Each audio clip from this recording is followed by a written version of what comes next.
यह कहानी है उस कन्या की जिसके गर्भ में रहते पिता के द्वारा त्याग दिया जाता है। यह कहानी है उस कन्या की जिसके जन्मोपरांत माँ के द्वारा सुनसान निर्जन वन में छोड़ दिया जाता है। यह कहानी है उस कन्या की जिसके परिणय सूत्र में बंधने के बावजूद पति द्वारा वर्षों तक कोई सुध बुध नहीं लिया जाता है। यह कहानी है उस कन्या की जिसके गर्भ से हिंदुस्तान के भाग्य का नियामन होता है। तो आइए इस कहानी का श्री गणेश करते हैं। ब्रह्मा जी के कई पुत्रों में एक पुत्र कुश थे और इसी कुश वंश में जन्म लेने के कारण महर्षि विश्वामित्र का एक नाम कौशिक पड़ा और यह कहानी उन्हीं की पुत्री की है। लेकिन इस कहानी को पूर्ण रूप से समझने के लिए आपको इससे पहली वाली वीडियो अवश्य देखनी चाहिए जिसमें बताया गया है विश्वामित्र क्षत्रिय कुल में जन्म लेने के बावजूद ब्राह्मण कैसे बने, कैसे विश्वामित्र की तपस्या भंग की गई, कैसे उनकी पुत्री का जन्म हुआ और फिर उस नवजात कन्या को कैसे निर्जन वन में अकेला मां के द्वारा छोड़ दिया गया। आप इस वीडियो को डिस्क्रिप्शन बॉक्स में उपलब्ध कराए गए लिंक के माध्यम से अथवा सीधे चैनल पर जाकर देख सकते हैं।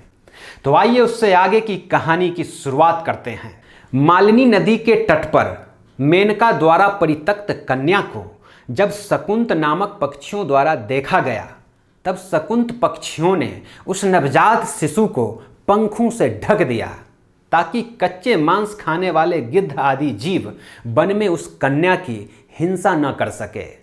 और थोड़ी देर बाद सभी जीव जंतुओं की भाषा समझने वाले कश्यप गोत्रीय महर्षि कण्व आचमन करने के लिए वहां आते हैं और उस रोती हुई कन्या को देखकर कुछ समझते बूझते उससे पहले आसपास की पक्षियों द्वारा सारी बातें उन्हें बता दी जाती है।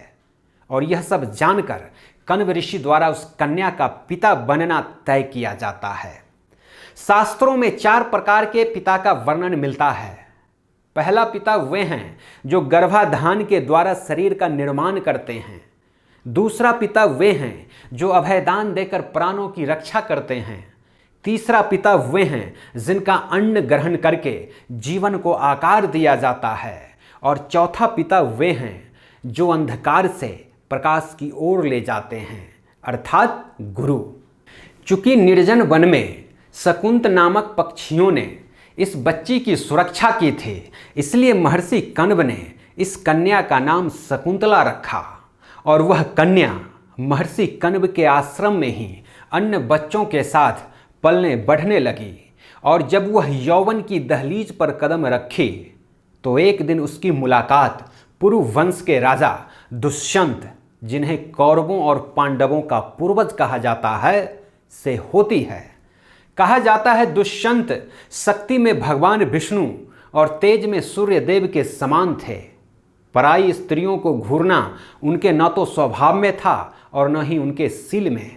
लेकिन पहली बार शकुंतला को देखकर वे उसके सौंदर्य पर फिसल गए और यहीं से उनकी प्रेम कहानी की शुरुआत होती है जिसका जिक्र अगली वीडियो में करेंगे।